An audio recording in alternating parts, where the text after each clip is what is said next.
All right, we're going to go ahead and get started with today's meeting of the Maricopa County Board of Supervisors. Thanks to everyone for being here today. We're going to start the meeting off like we always do with the invocation and the Pledge of Allegiance. And very excited today to have the pledge and the invocation led by Andy Linton, who's our head of the Ombudsperson Office and is doing a great job for Maricopa County. So with that, Andy, thanks for being here. Thank you and good morning. If you can all please rise. Our Father in heaven, we are grateful this morning to be here assembled, and we're grateful for the freedoms that allow us to do so. And we express our deep gratitude for the individuals, both here at home and abroad, who protect these freedoms and defend these freedoms. We ask a blessing upon them that they might be looked over and protected. Father, we ask thee to bless those who are in need in our community, and bless us also to be mindful of them and to increase our capacity to serve them and meet these needs. We would ask that thy guiding hand be present at today's meeting so that the results and discussions might best serve the citizens of this great county. And we pray for these things humbly and do it in the name of Jesus Christ. Amen. Amen. Please join me in the Pledge of Allegiance. I pledge allegiance to the flag of the United States of America and to the republic for which it stands, one nation, under God, indivisible, with liberty and justice for all.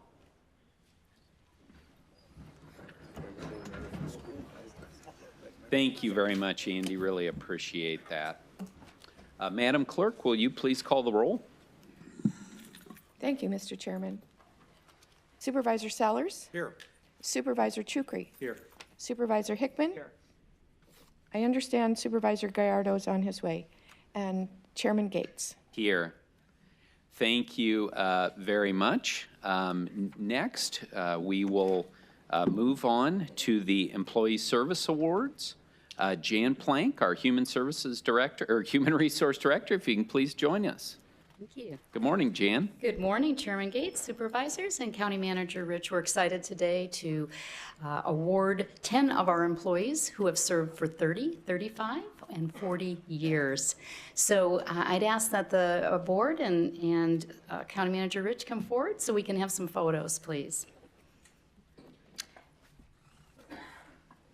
And also our recipients, if you have family members or department leaders that would like to join us for photos, we certainly welcome you to come up as well.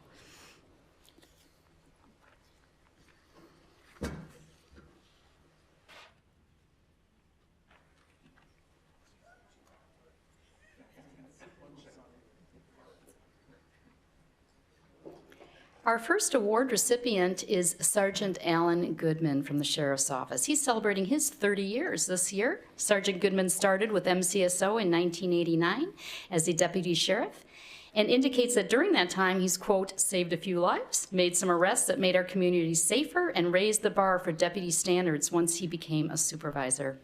Sergeant Goodman received the Sheriff's Star for bravery for his key role in containing the tent riots in the late 1990s. His supervisor, Lieutenant Sheminsky, describes Sergeant Goodman as dedicated, thorough, precise, punctual, and passionate. Sergeant Goodman has instructed his deputies to take time to do things like stop at a bus stop, throw the football with kids, noting that those kids will remember that interaction for the rest of their lives. Sergeant Goodman is proud of the fact that none of the deputies that have worked for him have ever been seriously injured or killed in the line of duty. He said he's made it 30 years without ever having to use excessive force, shoot anyone, and that gives him great peace of mind. Congratulations and special thanks, Sergeant Goodman, for all you have done for the citizens of Maricopa County. Our next recipient with 30 years of service is also from MCSO, Lieutenant Mark Stump. Lieutenant Stump is currently a shift commander at the Lower Buckeye Jail. A few months after his birth, Lieutenant Stump was brought to Phoenix by his parents. Some of you may remember his father, Wayne, was a state legislator, and Mark also grew up with a zeal for public service. He graduated from Apollo High and went on to work for MCSO. He remembers when our inmate population was 2,000 to 3,000 and contrasts that with the growth of the county in all respects, including a regular census at the jails that now runs between 7,500 and 8,000. Congratulations, Mark. His advice for new hires is maintain your honor and your honesty no matter what, and thank you for doing that. Our next award recipient from MCSO is Deputy Sheriff Bill Prather, who is also celebrating his 30th year of service. His first job with the county was as a rabies animal control officer. Deputy Prather noted that he started at the county with a young family, and now he's an empty nester with all 3 of his boys out on their own. A particularly memorable and rewarding experience during his career here occurred years ago when he was able to locate some citizens who were hunting in a remote area about 30 miles west of Gila Bend. A family member called in to dispatch that they were trying to locate the party because one of their family members had been taken to the hospital. Deputy Prather located the party, advised them of the emergency, and they were able to get to the hospital before their family member passed. So that and many accomplishments, Deputy Prather, thank you. Our next award recipient, Julie Alquist, currently serves MCSO as the Sheriff Records APHIS Manager. She's celebrating 35 years. Julie remembers when the Madison Street Jail was not yet open. She also recalls paper bookings that would come up the pneumatic tube cylinder. Remember that from your drive-through teller days, right? And she said they used to sneak food through that pneumatic tube. Okay, it all comes out years later, right? Congratulations, Julie. You have been a personal and professional all of these years, and we appreciate you. Dave Jones is our Application Development Manager for the Infrastructure Technology Center at McDOT. In this role, he leads a team that supports 5 diverse departments. Dave and the whole McDOT organization experienced a devastating loss on March 16th when their beloved leader of many years, Roseanne Osborne Perez, passed away. And in fact, we do have Roseanne's son and husband here today with us. They are here to support Dave as he is honored for his many years of service and fills in now and has stepped up in Roseanne's absence. She would be very proud of you, Dave, and the whole organization is. Thank you, and thank you to Roseanne's family. Also from McDOT and celebrating 35 years of service is Operations Maintenance Super Frankie Gonzalez Valencia. I know Frankie from working over at McDOT, and you could not find a better, more loyal and trustworthy public servant. He will tell you he started with the county digging ditches for $5 an hour and worked his way up over the past 35 years, helping an immeasurable number of general maintenance workers during that time. Simultaneously, Frankie served in the Arizona Army National Guard for the past 21 years. He has plans to retire from there and McDOT in July. He will be sorely missed. Congratulations, Frankie. Our next recipient, let's give him a big hand for 40 years of service, is Ruben Ramirez, a field supervisor in the signs unit at McDOT. Ruben also started as a general maintenance worker on the road patching crew in 1979. He's proud of the fact that he has worked his way up through all of the assignments his crew must perform on a daily basis, which has given him extensive knowledge to be a strong leader. Ruben remembers the days of primitive technology and pay phones as well. He has happy memories of raising all his kids while working at McDOT, and he now enjoys building classic cars. Okay, Chairman Gates, he may give you a ride in his 1956 Bel Air, if you're really nice to him. Those are pretty pricey items these days. We remarked that his favorite song from yesteryear was Shadow Dancing by the Bee Gees. Getting a bit historic by the day, he's a class act, and we certainly congratulate him on his 40 years of service with Maricopa County.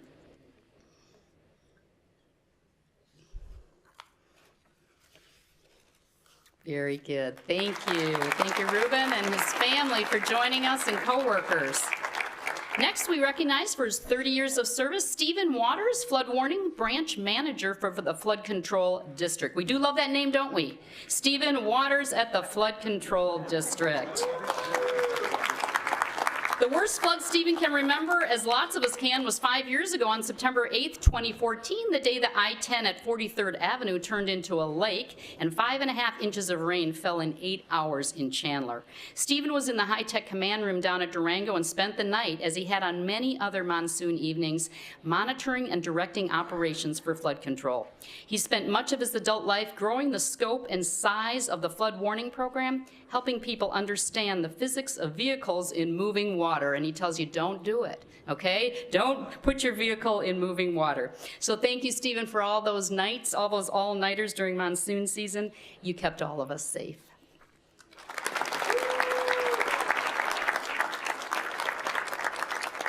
Facilities Management Carpenter Rick Cruz is our next 30-year award recipient.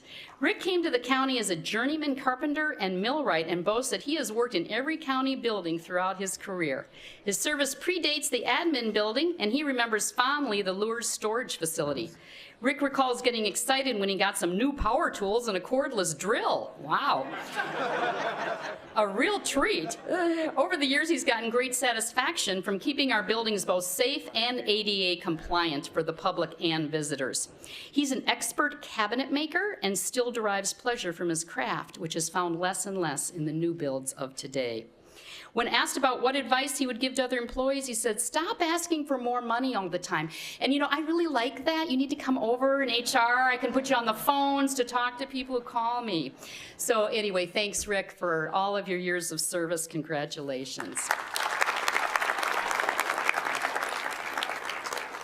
Our final award recipient, Dal Bodea, is celebrating 35 years of dedicated service and currently holds a significant role with the Environmental Services Department as the manager of water wastewater treatment programs. Dale supervises a staff of 3 that inspects and approves water and wastewater treatment plants. He remembers back in the day how water used to be funneled over to irrigation canals. Now, much of the water is reused and goes back into the ground to water open spaces such as parks and golf courses. Dale also stated that when he started with the county, the cities were separated by land. Now, they all run into each other. Dale loves the Grand Canyon and has made many amazing trips down there. On a personal level, his motivation comes from his faith and family, and he notes that he has 2 amazing children. He advises others to listen before you judge and live out the golden rule. Congratulations, Dale, and congratulations to all of our award recipients.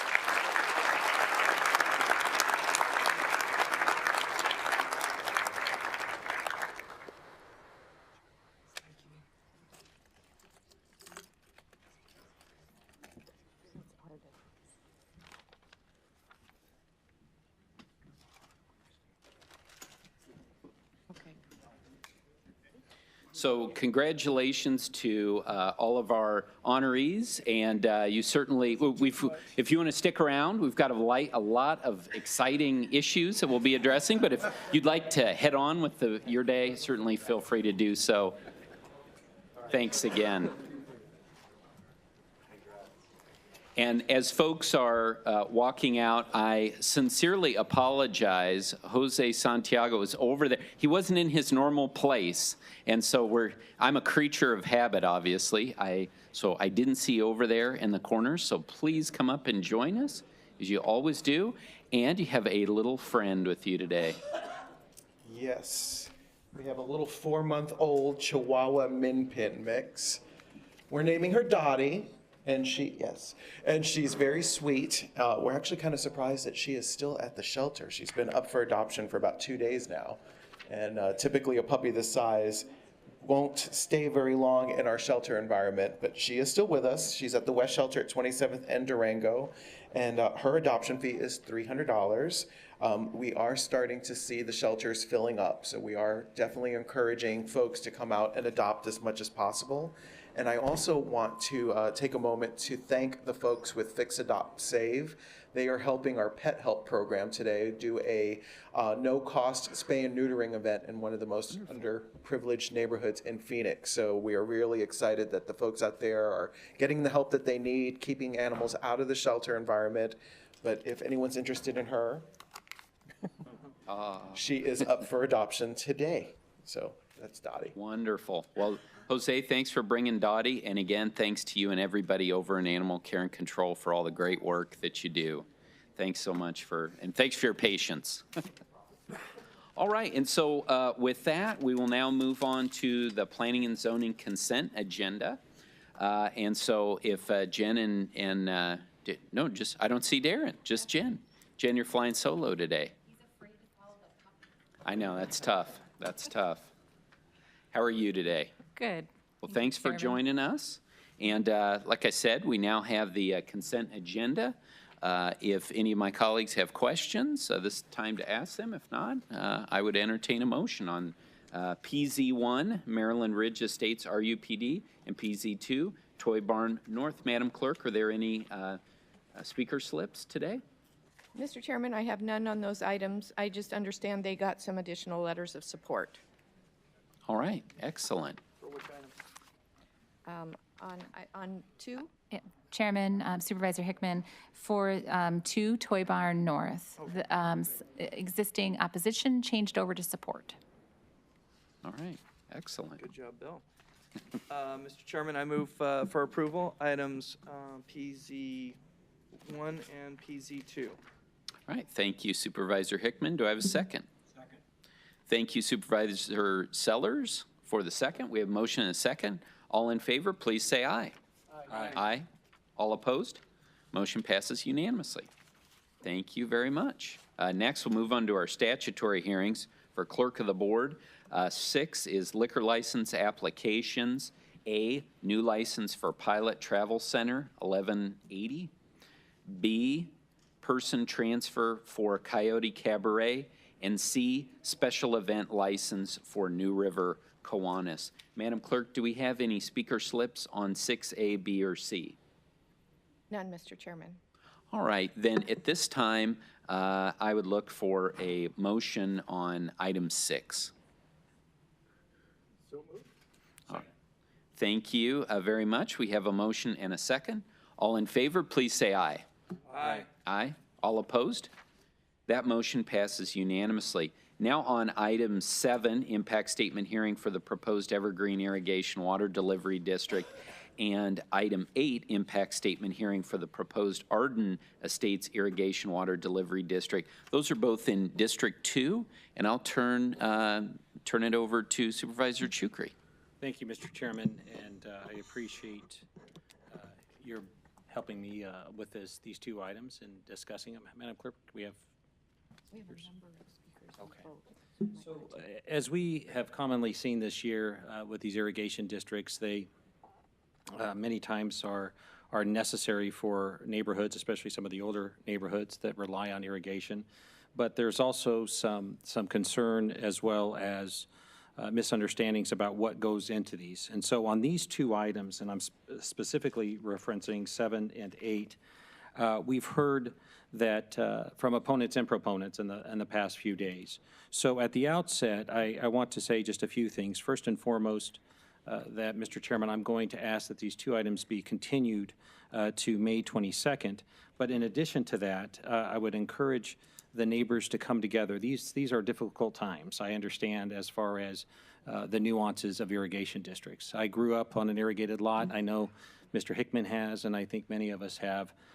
And so the thing I really don't care for is the 2 o'clock irrigation times in the morning as a young kid. So I can tell you that I'm all too familiar with these, but in this particular case, I think there were some questions about postings happening and postings disappearing, and a lack of understanding among the neighbors. So 2 quick things. One, I would like the neighbors to come together and have a stakeholder process and work out these differences in the next month prior to this coming back.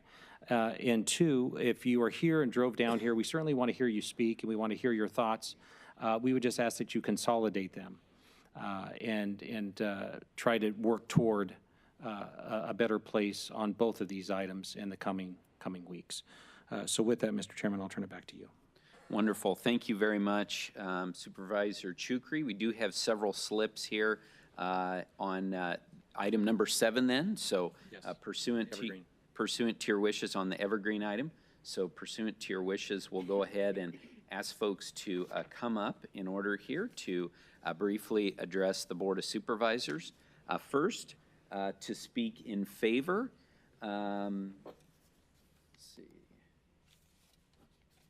We have, this is to speak in favor if necessary, so certainly invite you to come up if you'd like. Tom Lavelle. Thank you, Mr. Lavelle, for joining us today.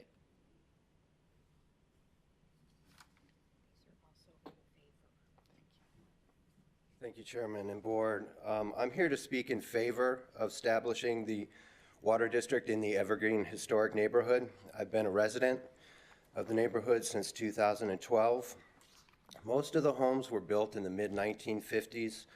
Most lots range between 1/4 or 1/3 of an acre to just under an acre. The neighborhood is within walking distance of the downtown Mesa area, within walking distance of museums, the Mesa Arts Center. Over the past, I guess there are 104 homes that we're looking at including in this district. Over the past decades, the maintenance of the irrigation has been very informal. When we've needed funds to go out and repair the district or the infrastructure, we've gone to the neighbors and requested that they contribute voluntarily. In 2006, 34% of the area contributed, and again, we went out in 2007 to ask for funds. 26% of the area contributed at that time. So that may have worked when the irrigation system was 30 or 40 years old, but it's come to the point where these breaks are becoming more cost intensive and more common, and we need a better way of doing this. We need a more reliable way. There are currently 5 water districts in Mesa, including one just north of us, just a few blocks north of us. There are also 6 that are at various stages of the application process, as I'm sure you know. One includes the Evergreen Irrigation District and the Arden Irrigation District, which is also on the agenda today. So these are not something new. They're something that have been in place, and they're becoming more and more common in our older heritage neighborhoods. So we just believe that establishing a water district will allow us as neighbors and as stakeholders in our historic neighborhood to respect and maintain the character and the heritage of our neighborhood. And that's really all I wanted to say today, and I thank you for your consideration. Thank you. I think Supervisor Chukri had a question for you. Good, sorry. Thank you for being here.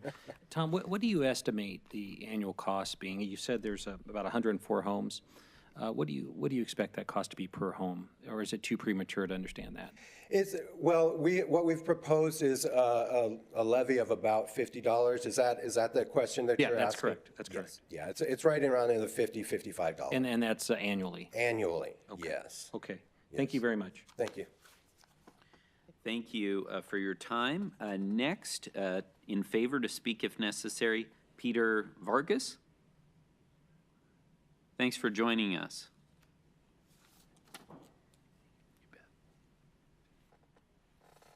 Yeah, sorry about if this is necessary. I just concur with what Tom just stated.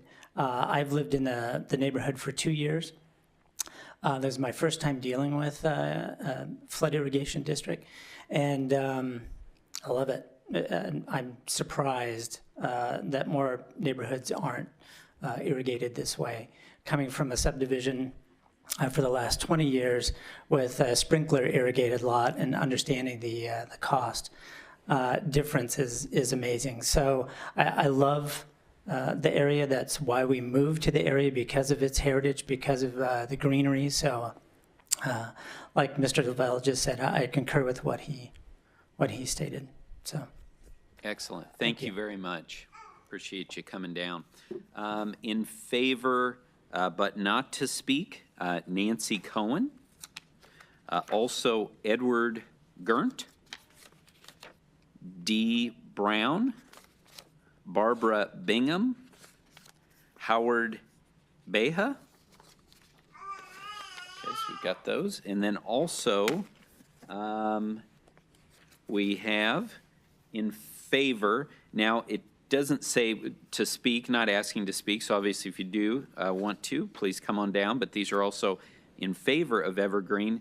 Jeremy Bohr, Nancy Lee, and these are now I'm reading letters that have been submitted, so I'm assuming these folks are not here present, but also letters in favor. Nancy Lee, Jennifer Fry Wanick, Tom Ferguson, Patty Haberman, William Gosney.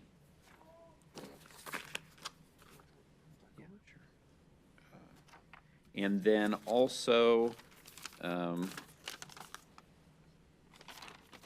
need to take a look at that one to determine, oh, this one is also in support. This is another letter in support. Janine Sander. We have also folks here in opposition that wish to speak today. Heather Scantleberry. Please come join us. Thank you for being here.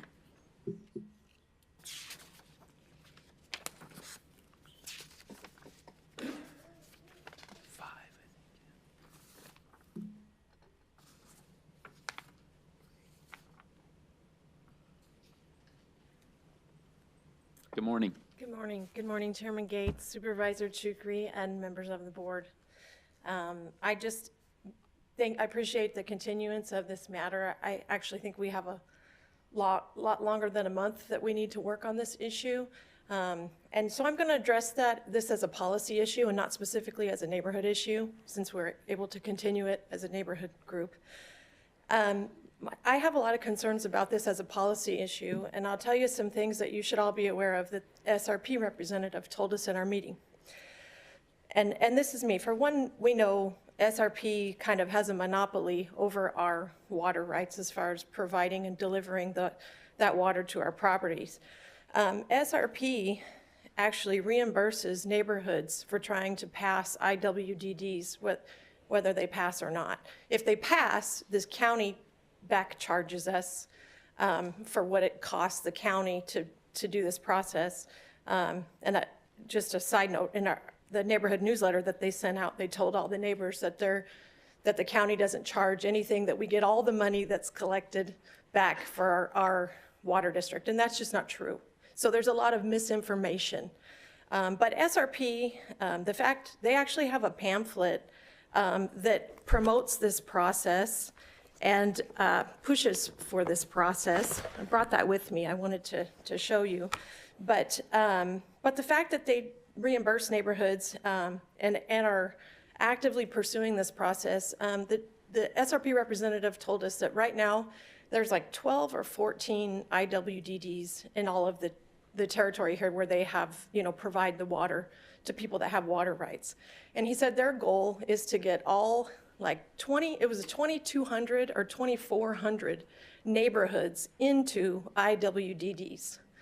Well, that's a major policy shift for SRP to be pushing this. It's a major, that's a major impact on the county's resources because the county's responsible for collecting all this money and dispersing it all back to these water groups.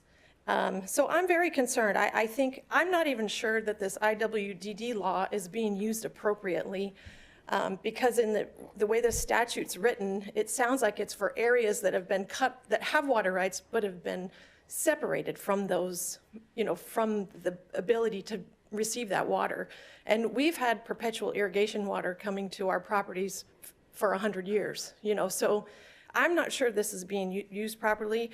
I'd like to have a policy discussion with Rusty Bowers and some of our policymakers and see if this process is being used right. But the county should be very concerned because if SRP's goal is to put all 2,200 neighborhoods or 2,400 neighborhoods, whatever it was, into irrigation water delivery districts, that should be a big concern for you guys and as far as the resources of the county being used that way. And the SRP rep was very uninformed about the law himself. He made some statements that are not correct by statute. So, that sort of thing really concerns me. For one, by statute, we're required to have an election biennially. Biannually. It's not biannually, it's biennially, every other year. So And that's required by statute. And the SRP representative actually quoted him. He said, normally the election never happens, so you don't need to worry about that. So you're telling me that the 3 people that are pushing for this, that have basically appointed themselves to be the board to take my water rights away, there's no oversight, there's no, do I have to personally go in and get an attorney to represent me because they're not following statute? There's a lot of issues that just need to be worked out, particularly between, I think, the county and SRP. Thank you, I appreciate your time. Heather, before you step away, what I'd like to do is 2 things. We will get clarity with SRP's relationship with this process and what is in statute and what can be done. And then our clerk is very well versed on this process and the outline, and we want to make sure that the posting requirements, I think you had a concern about posting requirements, that some of the postings disappeared. And our clerk is very well versed in how that all is supposed to happen, and we'll share that with you, Madam Clerk, in writing. And then it's important to know that the role of the county, I see I have someone that agrees with me. The role with the county is, think of it as a bridge between local government and state government. And so we simply are that nexus between the two in things that we have control over, and there are things that we don't have control over. So if it's in statute, we simply are that arm of the state government to enact this. That's why you all are here today. And it can get confusing, I understand, but the most important thing is that we get it right. And that's what you're saying. So we will get you that documentation and make sure that it's all correct and that what SRP was sharing with you was correct. And then I think we'll have a bigger issue of making sure we get all the neighbors together to try and see how we can have some form of an agreement. Okay. Thank you. Thank you. And I think, Madam Clerk, you wanted to say something as well? Yes, thank you, Supervisor Chukri, and we will get that information. There was just one point I wanted to clarify for now, and that is that the county does not charge once a district is established. When a district is being established, the proponents come in and they say, we want to create a district here, and we have to charge a bond. I believe in this case it was approximately $250, and so those proponents put that in. We use that to pay for the postage, the posting, and all those things. And once the district is formed, if we use $200, the $50 is given back to the district. From there on, there are no county charges. So I don't know how they outlined that for you, but really Lori in my office is the main person, and so we watch that very carefully. If it's a very large district, the bond may be a little bit higher. But we can definitely get you process procedures and some of the things that happen during the process of an area wishing to create an IWDD. And if I may respond to that, it's the statute that the county treasurer actually becomes the treasurer ex officio of our irrigation district. Yes. And in that statute, it does say for all the payments that because they keep the money and they deal out the checks to whoever they're told to deal the checks out to for repairs or whatever, you name it. It does say that those charges will be made by the county against the district for all the money that is distributed for different things. So that's part of the statute in there. And I can check with the treasurer's office and we can put all of that into a document. Thank you. Thanks so much. Next to speak in opposition, Robert Scantleberry.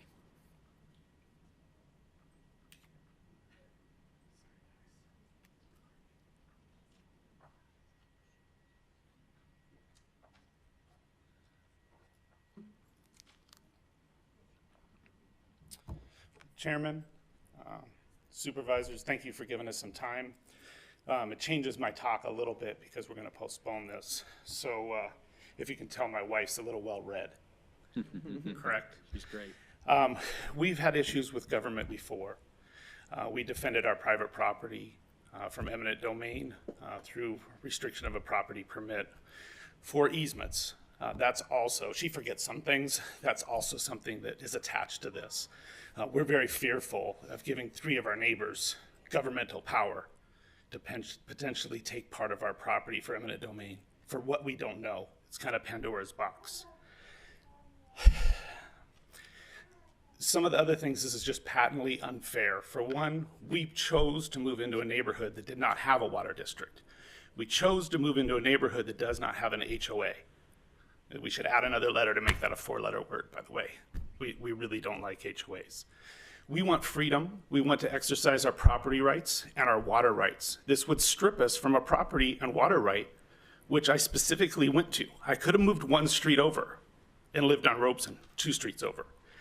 With a water district that's exercised by the city of Mesa, it's approximately $170 a month. My lot is almost 5 times a normal lot. I pay $160 a year. On top of that, every decision made by this board will be times 5 for Heather and I. If it's $100, it'll be $500. If we decide to spend $10,000, it'll be 5 times for Heather and I. We also have 5 adjoining neighbors that do not use any irrigation. However, they still have water rights. They will be taxed for something they will never use. And our value of our property, one of my selling points someday, which I'll probably never sell, but my neighbors that do, and we do measure our success in life on how much our house is worth, how much our property is worth. It is diminished by having an added tax. I don't have the right language for this, but there's a movement right now to try to make it where our property tax will be frozen at age 65. Russell Pierce is working on that. So my question is, this is a very elderly neighborhood. So how will these unintended consequences, so now we get this tax. Say our law passes and the majority of our neighbors become 65 and they're exempt from paying property tax. So I don't want to take up too much of your time, but I feel very strongly about this. Heather and I spent $8,000 to save our front yard. By the way, we won. We still own our front yard. We had to buy it a second time. I don't want to have to buy my property rights and my water rights a second time either. So please protect us. This is a private-public partnership in a whole new way that I never envisioned. 3 of my neighbors can tax me and make decisions in my neighborhood.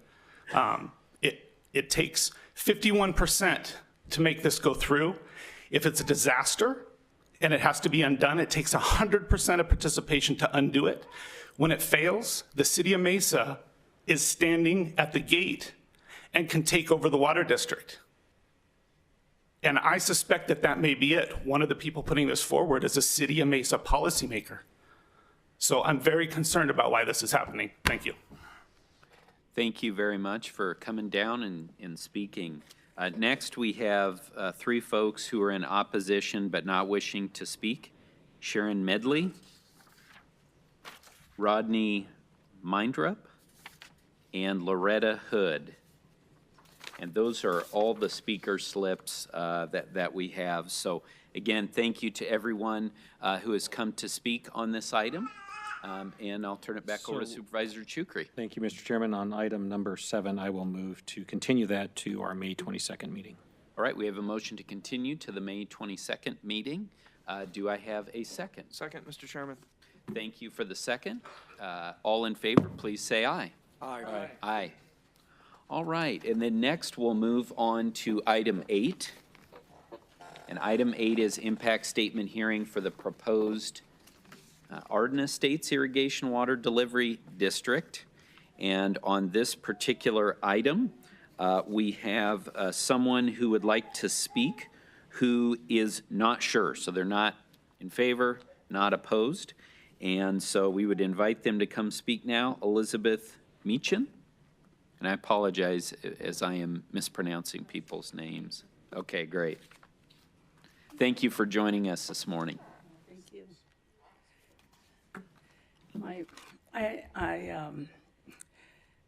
I had a girlfriend, my neighbor next door, that wanted to oppose it also, but last night they stayed up till midnight talking to a judge and a friend of hers that's a judge and a contractor that's in our neighborhood. And they came up with they said they called the Corporation Commission and they got this, she sent me an email early in the morning at midnight and told me that none of this that we've been hearing is true, that it's going to work out really nice, that it's going to, that we can stop billing our neighbors when we raise $10,000. That's what she said, and apparently it's not so. It's going to be, if it's established, it's going to be for always. And we left an HOA because we had a nice house and everything, but we didn't like people telling us we couldn't put a clay pot in front of our door or something.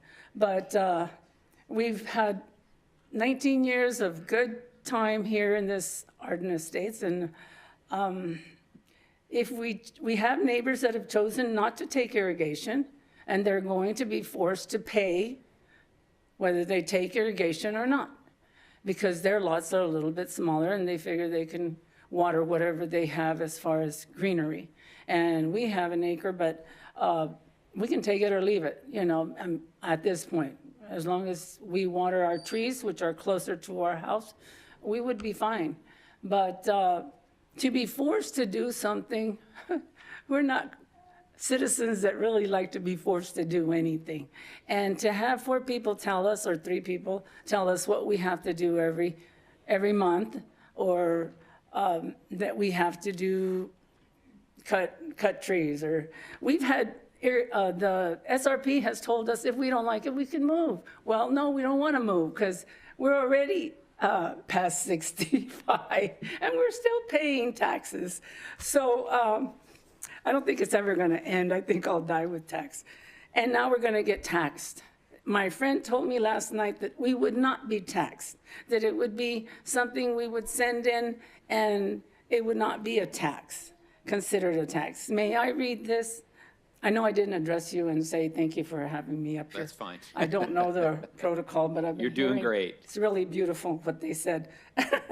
But can I read this email, little note that she wrote to me last night? Well, it was at midnight last night. She said, "Good morning, Liz and Augie.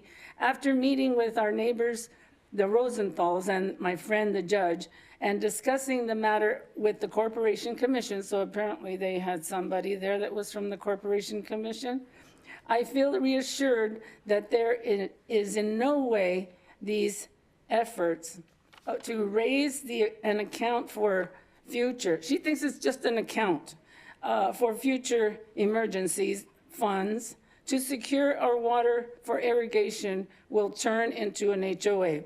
The fund that will be raised up to a certain amount."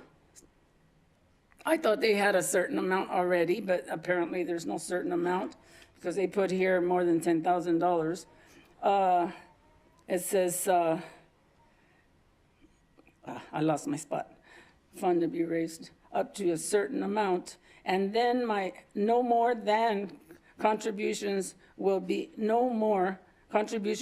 needed. I asked what would be the most costly repairs to be, they said about $10,000, and it might not be so, I don't know. Pipes under the road.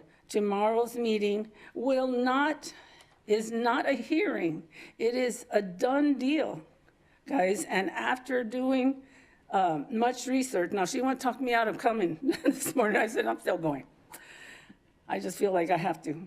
The most it would cost us, which is the ones that have an acre or more, is $120 a year until 10K is saved up. She says we're going to get to 10K, and then the money raised will be accountable through the Arizona Corporation Commission, she says. And I asked these ladies, and they said it's not true. So I feel it is secured. With this being a done deal, I feel confident that it is not necessarily to attend this thing. She called it a thing. I would be happy to answer any questions. Please call me in the AM so that I can hear what you think. So I called her this morning and I said, you really think it's a done deal? I don't think so. But because we only went to one meeting and we haven't, and I read what you sent us, Maricopa, really doesn't explain exactly just 129 a year for So, ma'am, I'm over sorry, 1,000. I'm sorry to interrupt, but Supervisor Chukri had a question for you. Okay. What I might do is so there's so much misinformation when it comes to these irrigation districts, and they're not overly complex. However, it's easy to get confused in the process. So two important items. One, it's not a done deal. All we're doing today is simply, well, we're not going to do it because we're going to continue this item. But had this passed today, it would just start the petition process. So they would have to go and gather signatures among your neighbors to either approve this district or not approve it. If they have enough signatures, they will approve it. If they don't have enough, it falls short. So I just want to make sure you understand that. Secondly, the Arizona Corporation Commission, Madam Clerk, as I understand it, has nothing to do with this. And lastly, I would ask that the clerk explain the process. I think there's a 3-point process or formula to how this process works. So can you maybe shed some light on that? I think it might be helpful for both of these items. Thank you, Supervisor Chukri. And yes, it is a stepped process. Usually a group from that area comes in, we call them the proponents, and they ask to have us put together a map for them of the area that they're wanting to use. We do that for them.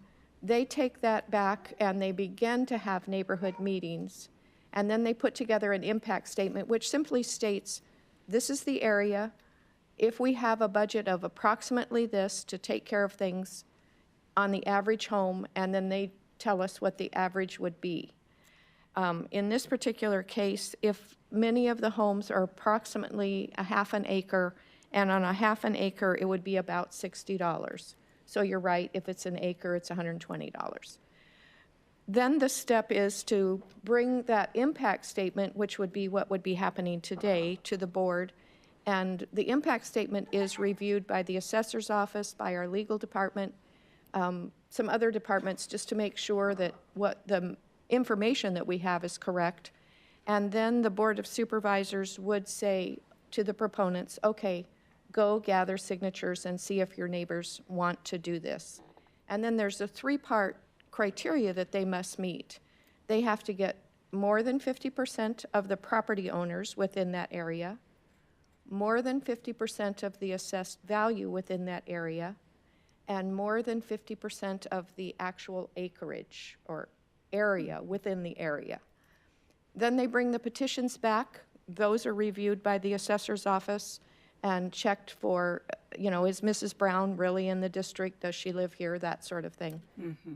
And at that point, then it would come back to the Board of Supervisors. And if they meet all of the criteria, at that point, it is simply a matter, and I say simply, but that isn't the best way to describe it, but it is more of a procedural matter that they have met the criteria so the district is formed.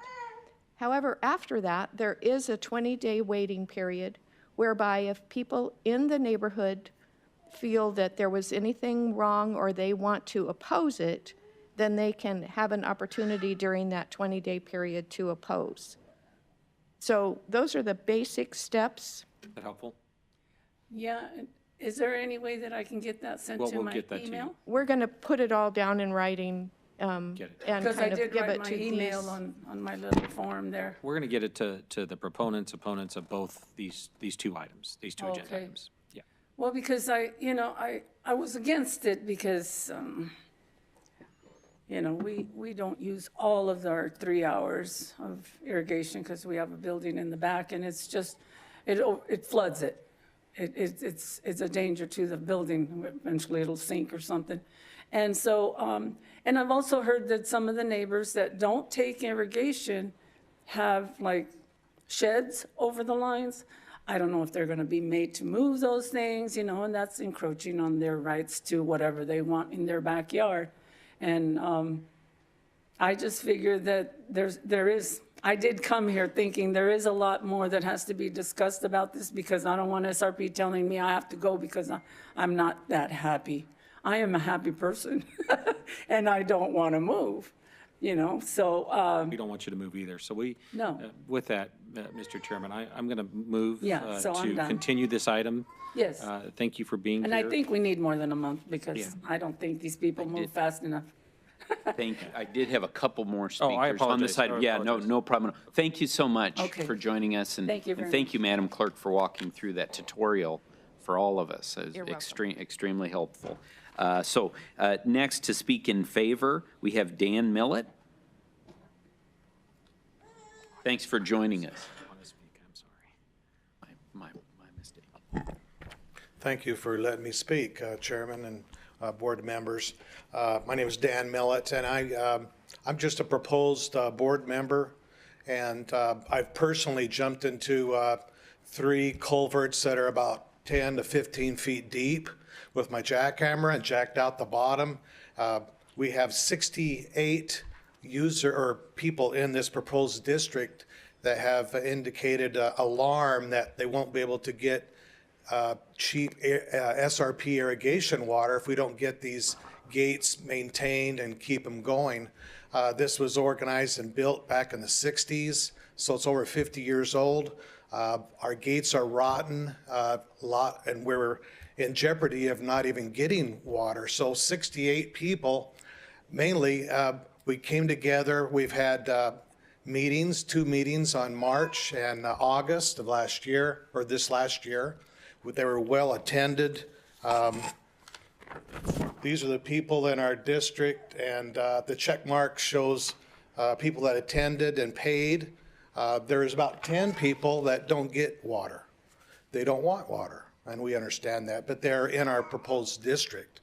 We don't know how to cut them out properly. Maybe SRP can help us on that.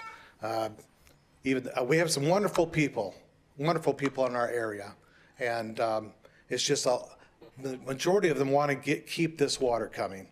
And we've got 3 gates that are rotted that need to be repaired. We just want an opportunity to be able to collect money to put it into a kitty to repair these things. I'm 65 years old. I don't know how many years I can jump into these culverts.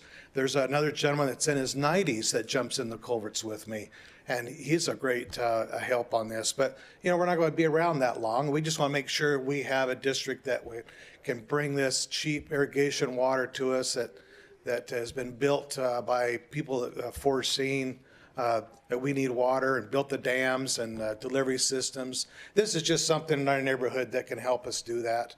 The Meekums are wonderful people. They just live down the street from us.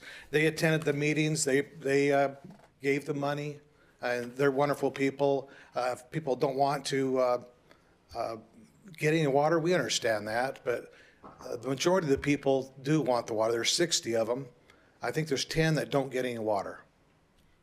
And, you know, but you can tell, you drive around, you can tell which people don't get water because they have dead trees and it's a little sparse around their houses.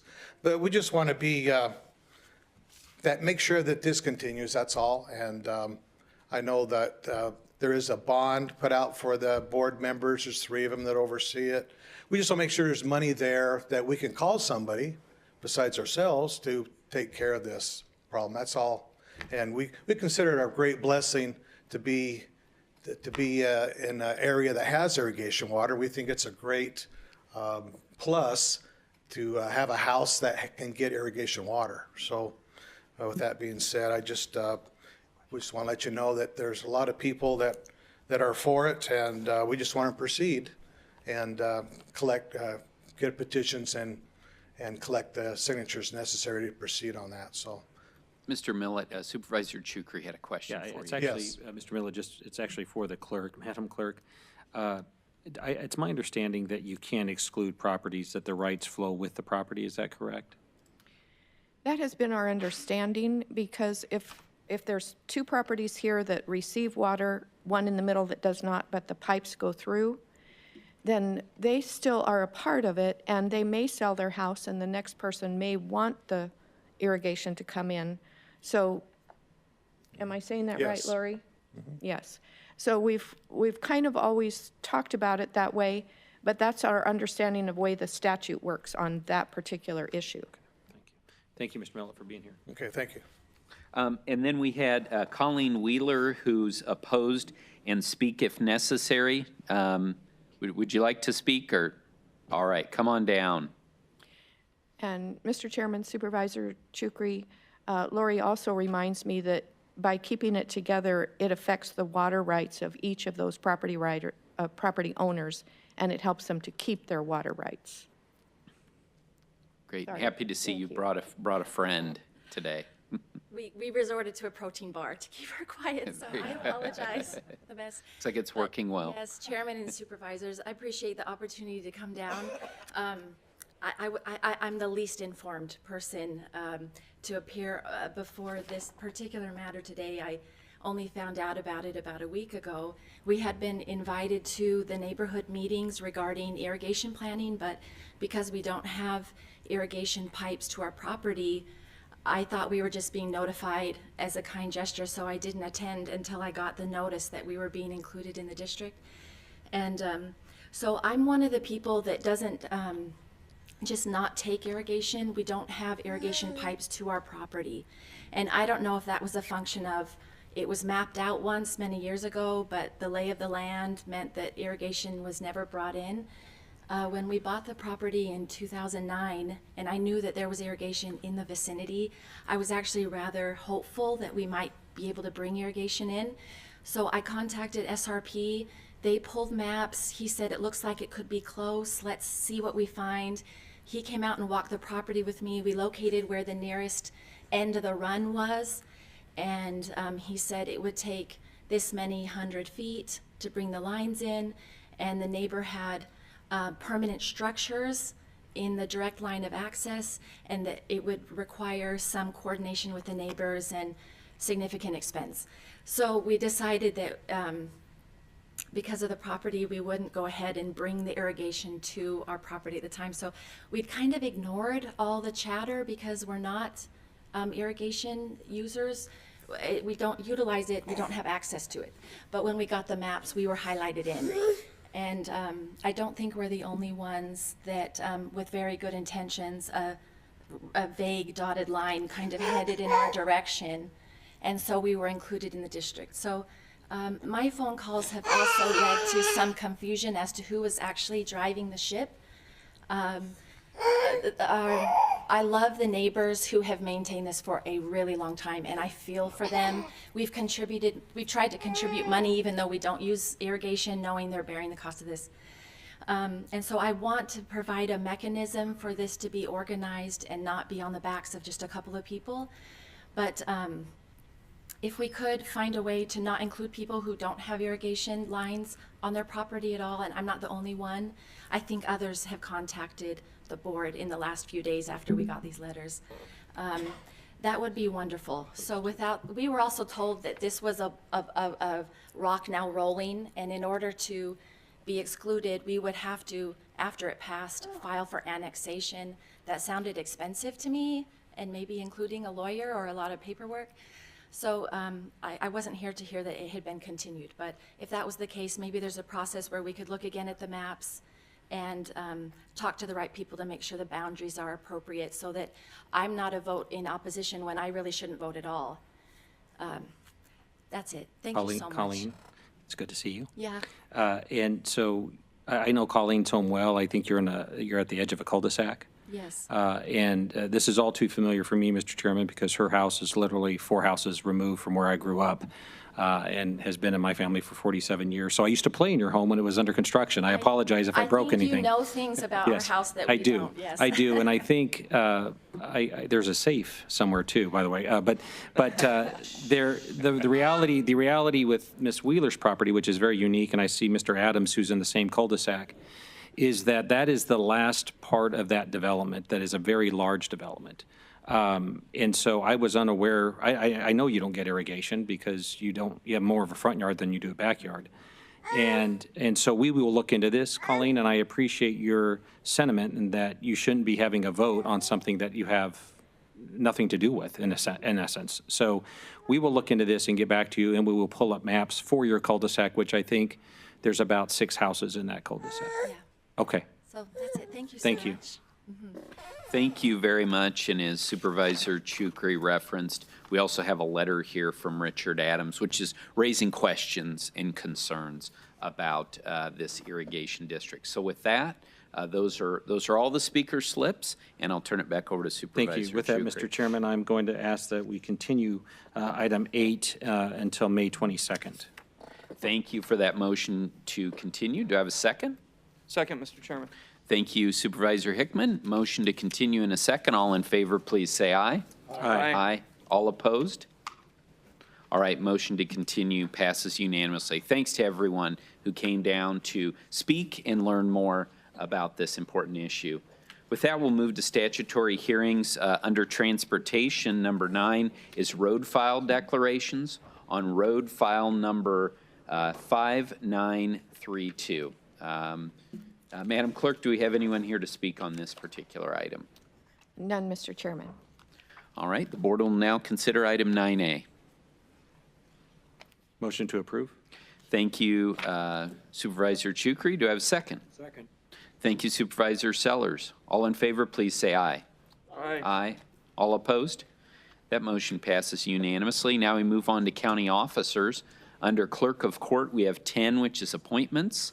11, this is under County Attorney. 11 is Special Revenue Fund Budget Adjustment, and 12 is the additional grant funds from the Arizona Auto Theft Authority.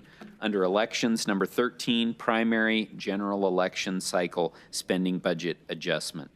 The board will now consider items 10 through 13. Mr. Chairman, I move approval of items 10 through 13. Thank you, Supervisor Gallardo. Do we have a second? Second. Thank you, Supervisor Sellers. We have a motion and a second. All in favor, please say aye. Aye. Aye. All opposed?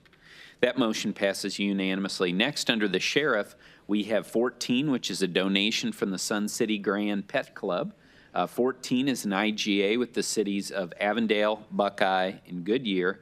And then 16 is an IGA with the city of Buckeye for Sworn Basic Training Academy. The board will now consider items 14 through 16. Move to approve items 14 through 16, Mr. Chairman. Thank you, Supervisor Hickman. Do I have a second? Second. Thank you, Supervisor Gallardo. We have a motion and a second. All in favor, please say aye. Aye. Aye. All opposed? That motion passes unanimously. Also under the sheriff, we have 17, which is a transfer and disposal of ammunition. Do I have a motion on this one? By the way, this item does require a unanimous roll call vote. So moved, Mr. Chairman. Thank you, Supervisor Chukri. Do we have a second? Second. Thank you, Supervisor Hickman. We have a motion and a second, so if the clerk will please call the roll. Thank you, Mr. Chairman. Supervisor Sellers. Aye. Supervisor Chukri. Aye. Supervisor Hickman. Aye. Supervisor Gallardo. Aye. And Chairman Gates. Aye. Thank you. All right, that motion passes unanimously. Next, we will take under the school superintendent items 18 and 19. 18 is an agreement with Tyler Technologies, and 19 is a Title III consortium grant. Do I have a motion in favor of items 18 and 19? Mr. Chairman, I move approval of items 18 and 19. Thank you, Supervisor Gallardo. Do we have a second? Second. Thank you, Supervisor Chukri. All in favor, please say aye. Aye. Aye. Aye. All opposed? All right, next we have 20, which is an IGA with the Governor's Office of Youth, Faith, and Family. Supervisor Gallardo, would you like to speak on this item? Thank you, Mr. Chairman. And yes, we've had some discussions with the school's office. They are compiling some information in regards to this item. Very supportive. I think this is a great program that's coming out of the governor's office, and look forward to seeing just a little bit more information and how it will impact, I believe it's Liberty School District. So I would ask that we continue this, and to your discretion. I don't know if it's May 8th or when you want to. How much time would you like, Supervisor Gallardo? May 8th? We're getting a thumbs up, so May 8th, if that's possible, I'd like to make that motion that we continue it to May 8th. Excellent. We have a motion to continue item 20 until May 8th. Do I have a second? I'll second the continuance. Thank you, Supervisor Hickman. We have a motion to continue in a second. All in favor, please say aye. Aye. Aye. All opposed? All right, that motion to continue passes unanimously. Next, under the judicial branch, Adult probation, we have 21, which is an exemption from markings and issuance of non-governmental license plates. Under the Assistant County Manager, we have 22, which is a Workforce Development Board annual report. 23 is appointments to the Workforce Development Board members. 24, appointments to the Ryan White Planning Council. And finally, 25 is an affiliation agreement with Grand Canyon University. The board at this time will consider items 21 through 25. Mr. Chairman, move approval items 21 through 25. Thank you, Supervisor Hickman. Do I have a second? Second. Thank you, Supervisor Gallardo. We have a motion and a second. All in favor of items 21 through 25 indicate by saying aye. Aye. Aye. All opposed? That motion passes unanimously. Next, we move on to air quality. 26 is to amend an IGA with the Peoria Unified School District. Under animal care and control, we have items 27 through 29, which are donations from Almost There Foster Care, Two Pups Wellness Fund, and various other donors. Number 30 is a New Hope agreement with Rotten Roddy Rescue. I love these names here. 31 is an IGA with the City of Chandler, and 32 is a grant agreement with Petco Foundation. The board will now consider items 26 through 32. So moved. Second. Thank you, Supervisor Gallardo and Supervisor Chukri. We have motion and second. All in favor, please say aye. Aye. Aye. All opposed? That motion passes unanimously. Next, we move under the Budget Office, 33, which is to increase the expenditure budget for investigators' retirements rates. Under Emergency Management, number 4 is to amend the Emergency Operations Plan. Under Facilities Management, 35 is appropriation adjustment for the Madison Avenue project. Under Finance, 36, apply for tribal gaming funds for Fort McDowell, from the Fort McDowell Yavapai Nation. And 37 is funds, transfers, and warrants. The board will now consider items 33 through 37. So moved, Mr. Chairman.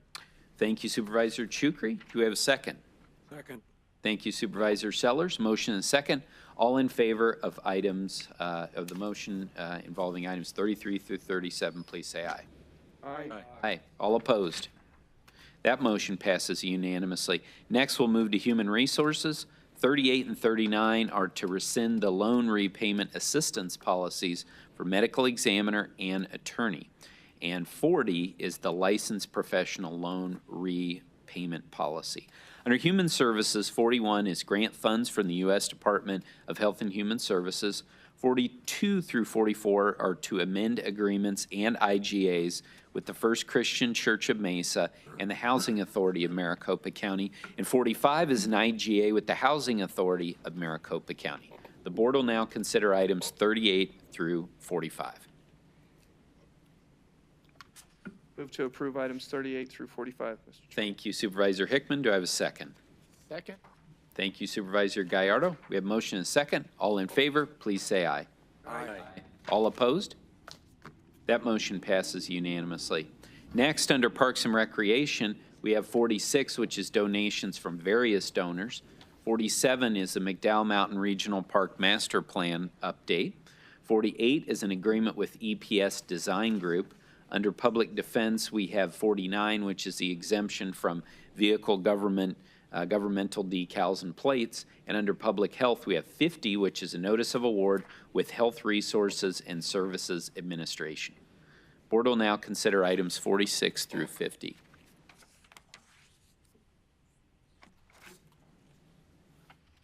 So moved, Mr. Chairman. Thank you, Supervisor Chukri. Do I have a second? Second. Thank you, Supervisor Gallardo. Motion and second. All in favor, please say aye. Aye. Aye. All opposed? That motion passes unanimously. Next, under Real Estate, we have 51, which is an agreement with the State of Arizona Department of Public Safety, and 32 is to amend an agreement with the Donor Network of Arizona. Under Transportation, we have 53, which is the IGA with the Town of Gilbert. 54 is a resolution declaring a portion of dedicated roadway as unnecessary for public use and to authorize the sale. 55 is assignment of state land right-of-way to the City of Surprise. 56 is an IGA with the Flood Control District. And 57 is easement, right-of-way, and relocation assistance documents. The board will now consider items 51 through 57. Mr. Chairman, move for approval of items 51 through 57. Thank you, Supervisor Sellers. Do I have a second? Second, Mr. Chairman. Thank you, Supervisor Hickman. We have a motion and a second. All in favor, please say aye. Aye. Aye. All opposed? Motion passes unanimously. Mr. Chairman, I was too busy reading some of these documents, and I forgot to compliment RJ and Mr. Rhodes, who I appointed on item number 47, which is an enhancement to the McDowell Mountain Regional Park. The last time it had any type of improvements, RJ, was 1967 or 65 or something along those lines. And it's grown to about 76,000 visitors a year. So thank you. I need to call Tom and thank him, but terrific work, and thank you for making that just a great, great part of my district for my constituents. Thank you for those comments, Supervisor Chukri, and couldn't agree more. Setting of hearings under planning and development, we have 58, which is planning and zoning cases. Board will now consider item 58. Move to approve item 58, Mr. Chairman. Thank you, Supervisor Hickman. Do we have a second? Second. Thank you, Supervisor Sellers. Motion and second. All in favor, say aye. Aye. All opposed? Motion passes unanimously. Now we move to the consent agenda, 59 minutes, 60 property reclassification appeal cases for approval, 61 property reclassification appeal cases for denial, 62 civil penalty appeals, 63 duplicate warrants, 64 and 65 are donations, 66 Head Start monthly report, 67 an administrative correction, 68 precinct committeemen, 69 secured and unsecured tax roll corrections, 70 settlement and resolution of property tax cases and claims, and 71 tax abatements. The board will now consider items 59 through 71. So moved, Mr. Chairman. Thank you, Supervisor Chukri. Do we have a second? Second. All right, we have a motion and a second. All in favor, please say aye. Aye. All opposed? That motion passes unanimously. Now we move to the addendum. Under transportation, we have A1, which is the settlement in Guard Ranch LLC case, and A2, which is the settlement in NP REP LLC case. Under the county attorney, we have number A3, which is a contract with Pearson Law Group LLC, and A4 is a conflict waiver for Pearson Law Group LLC. Board will now consider items A1 through A4. Move to approve items A1 through A4. Thank you, Supervisor Hickman. Do we have a second? Second. Thank you, Supervisor Gallardo. Motion and second. All in favor, please say aye. Aye. All opposed? That motion passes unanimously. Now we're going to recess as the Board of Supervisors and convene as the Board of Deposit. And we will consider BD1, which is minutes. Do we have a motion in favor of this item? So moved, Mr. Chairman. Thank you, Supervisor Chukri. Do we have a second? Second. Thank you, Supervisor Sellers, for the second. All in favor, please say aye. Aye. Aye. Now we're going to adjourn as the Board of Deposit and convene as Improvement District. And we have one item, I1, which is minutes. At this time, the board will now consider item I1. Move to approve item I1, Mr. Chairman. Thank you, Supervisor Hickman. Do we have a second? Second. Thank you, Supervisor Gallardo. We have a motion and a second. All in favor, please say aye. Aye. Aye. All opposed? That motion passes unanimously. Now we're going to adjourn as Improvement District and convene as the Flood Control District Board of Directors. And we're going to consider F1, which is bid and award for Mandan Street Flood Mitigation Project.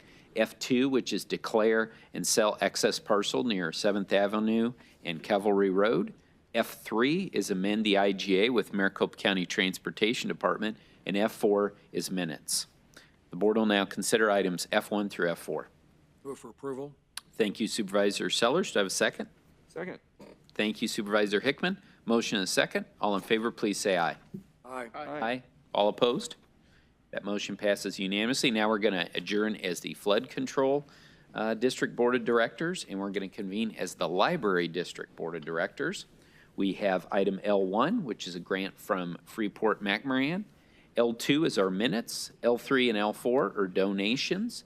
And L5 is to set a hearing for revision to Maricopa County Library District fines and fees schedule. Board will now consider items L1 through L5.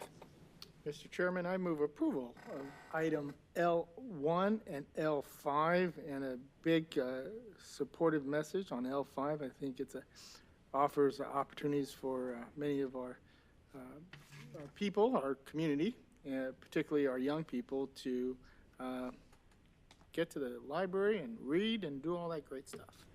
Thank you very much, Supervisor Gallardo, for the motion and the comments. Do we have a second? Second, Mr. Chairman, with a brief shout out to Freeport-McMoran for really coming up they have some land holdings up in Aguila, and I'll be going and touring what they have in mind for the Baghdad mine up there. So thank you, though, for supporting our library district and the kids in Aguila. Excellent. Thank you very much. All right. We have a motion and a second. All in favor, please say aye. Aye. Aye. All opposed? That motion passes unanimously. Now we're going to adjourn as the Library District Board of Directors, and we will convene as the Stadium District Board of Directors. We have one item, S1, which is minutes. Do I have a motion regarding S1? So moved. All right, we have a motion in favor. Do we have a second? Second. Thank you, Supervisor Chukri. Motion and a second. All in favor, please say aye. Aye. Aye. All opposed? That motion passes unanimously. Now we're going to adjourn as the Stadium District Board of Directors and convene as the Housing Authority of Maricopa County. We're going to consider H1, which is minutes. H2 through H4 are resolution agreements with the Human Services Department. And then H5, which is a resolution submission of Public Housing Agency Streamline Plan to the U.S. Department of Housing and Urban Development. The board will now consider items H1 through H5. So moved, Mr. Chairman. Thank you, Supervisor Chukri. Do we have a second? Second, Mr. Chairman. Thank you, Supervisor Hickman. Motion and a second. All in favor, please say aye. Aye. All opposed? That motion passes unanimously. So now we will adjourn as the Housing Authority of Maricopa County, and we will reconvene as the Board of Supervisors. And Madam Clerk, do we have any speaker slips today? Looks like we do. All right. So first we have, is it Darcy Ordowski? Nancy, I'm sorry, Nancy, my apologies. Thanks for joining us this morning. Good morning, Chairman and Supervisors. I want to thank Chairman Gates for attending a meeting on Monday evening, and I want to thank you all for protecting and being so responsible as the chairman to take care of our county and our budget. But now I'm asking you to take responsibility for our elections. We deserve fair and honest elections. I do not believe in disenfranchising the citizens the right to vote, but I oppose people who have died, and don't laugh at me, there are voters who have died who are still voting. Green card holders and illegal immigrants, the right to vote. I know that this has taken place. In a recent looking for a precinct committeeman's location for their precinct, I found that there's another person who's living there or was previously an owner of the home who's still on the voter rolls. When people move, they need to be removed from those particular places. We've got to find ways to make these rules and laws be effective so that we know exactly who our voters are. Take over the elections. Take over everything you possibly and legally can. Let Fontas sue you. I think we can win, and I know you have the citizenry to support you. Thank you. Thank you very much, and thanks for coming in time. I did want to mention we do have 2 minutes for everyone who will be speaking on public comment today. Next, we have Veronica Corcoran to speak with us today, if you're still here. Thanks for joining us. Thank you for having me, Mr. Chairman, the board. I am also concerned here regarding concerned citizens. I'm a new citizen, legal citizen. I love this country very much, and I don't want anybody to be robbed of opportunity to love this country. I believe many people are robbed of that because they are giving free passes, and it's not fair for them, not just for us, but for them as well. I used to work for the government myself, and I know it's difficult because you get stuck in the process of planning, procedure, and the power. And I had to bridge the citizens and then the government, and it was not easy. So I would like to know from you, Mr. Chairman and the board, what will you do for us concerned citizens who know that election process in last midterm election process was absolutely not ethical. And many people have proven many fraudulent activities. And we are very concerned about this, and we are concerned about the confidence of American people. I came here to speak on the favor of America. I but survived socialism, communism, and now, as here, I feel like, oh my God, I'm losing this freedom of individuals that used to have founding fathers, that we have freedom to be who we are and to fight for what our founders started for us. I love this more than anything now because I feel like it's slipping away. And if we don't do something in terms of confidence back to our conservative values, how can we expect that this country can be saved? Thank you very much for coming and speaking today. And I also should have mentioned that state law prohibits us from commenting specifically on the questions that have been raised, but we certainly hear what everyone is saying. And again, thank you for being here. Next, we have Sylvia Herrera to speak. Please join us.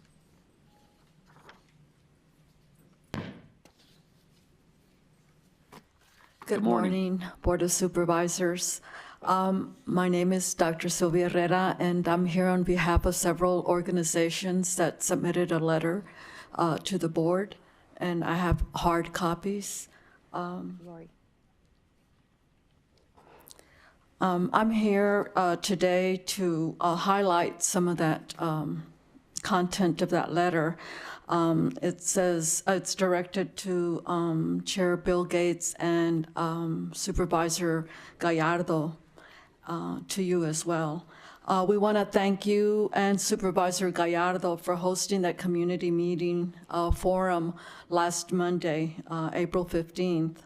We expected Sheriff Pinzon to provide the Board of Supervisors and the community a status report on the Melendres versus Pinzon case. Unfortunately, Sheriff Pinzon decided that he would not provide that update to the board and the community. His no-show to us indicates an affront to your office as well as disrespect to the constituents of Maricopa County. At this point, we're requesting that the Board of Supervisors post an item on the agenda on the next formal meeting requiring Sheriff Pinzon to provide that status report on the Melendres case, including the budget items related to that case. This is important in light of last Friday's status conference with Judge Snow, given the indication that he's not providing information to the community. I'm here on behalf of the Barrio Defense Committee, Somos America, and Uncage and Reunite Families. Thank you. Thank you very much for being here. And our final speaker is Salvador Reza. Good morning.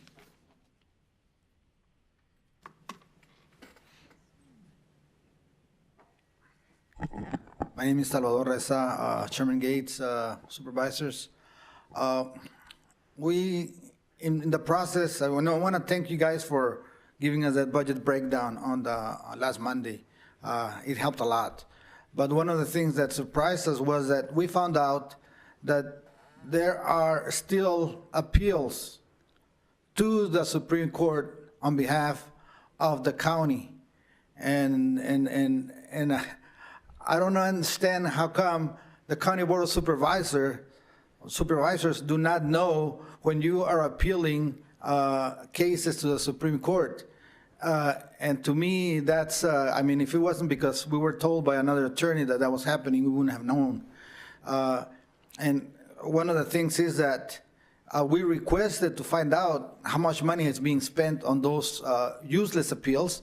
One of them was already basically rejected by the Supreme Court. And I understand there's another 2 appeals, all frivolous to us appeals that supposedly asked for clarification, but the clarification was already done by the Supreme Court in the last one.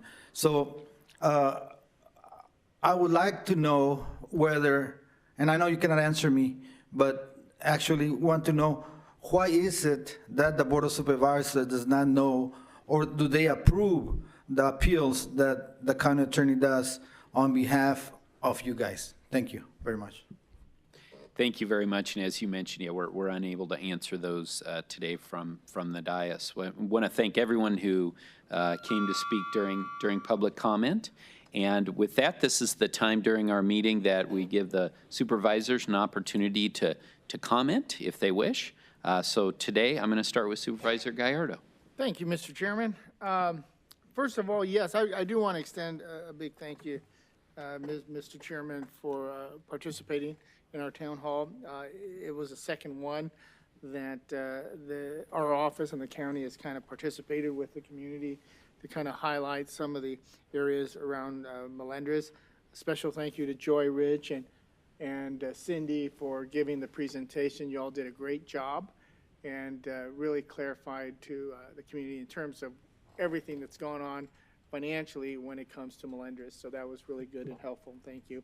And we've also even gotten requests, email requests, folks wanting to see the presentation. So we've been able to handle that. So thank you all. We'll continue to work with the community, continue to work with the sheriff's office and the monitors and even Mr. Montgomery's office in trying to get as many questions answered as possible. So we'll continue to do that. This week, we're going to have our farm breakfast. Looking forward to it. We're going to have pancakes. No, all joking aside, we're going to have a great time. I look forward to this event. You know, we have some great farms out in. You have to have eggs to have pancakes, just saying. There you go. I was going to let it go. I was going to say oatmeal. I was going to get upset. No, we don't do health foods. We don't. We do the good stuff. No, I'm just joking. But no, we look forward to it. A lot of farms in our district, as well, all our districts that rely on some of the basic services here at the county when it comes to transportation, when it comes to the sheriff's office, and all that good stuff. So it's always great to sit down and have a nice breakfast with these great farmers and learn more about their world. The world of farming has changed so much with new technology and how stuff is done. Clint could attest to that. But I look forward to it. It's a one time that we can all kind of get together along with our county staff and the great farmers to talk about some of their concerns and issues. So look forward to that. Our regular DBAC Jam is something that has been a tradition here in Maricopa County since the formation of the stadium district and the ballpark. We normally have it in May. Unfortunately, MLB decided to have the Yankees come into town and some other very popular teams. So it was decided that we're going to postpone DBAC Jams until September. Working with the school district, it'll be the first time we've moved it towards the end of the season. But nonetheless, the school districts are looking forward to it, and we look forward to once again hosting many of these schools, giving them an opportunity to walk into the baseball stadium for the very first time and watch a ball game. So, and big thank you to the Arizona Diamondbacks for helping us on that venture. And then, of course, we're gearing up for our summer events with the City of Phoenix. We have a meeting scheduled with the City of Phoenix Parks and Recs and some of the council members to start planning our summer events in the community, our pool, I guess we call it a pool party, where we work with Parks and Recs and offer information about the county to the community as well. And while we're talking to the parents, the kids get to jump in the pool and swim and have a great time. So we're looking forward to that as well. So we're keeping busy, and we look forward to the upcoming summer. The summer's changing, the temperature's changing, so it should be fun. All right, thanks for those announcements. Supervisor Hickman. Well, thank you. Yesterday was my farm city breakfast, and it was really nice. Congresswoman Lesko was there. I think 4 or 5 different West Valley mayors, a few legislators, and a whole lot of farmers. I think the farmers call it lunch, though. Just let you know.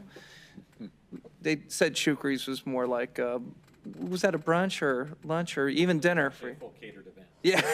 Yeah. But it was really nice to go out there and talk to them about the concerns this year. They talked to us about water and the agreements and how that affects agriculture. The other thing, it seems like I've been in District 5 more than 4, driving from Rocky Point through your little gem in the desert, Gila Bend.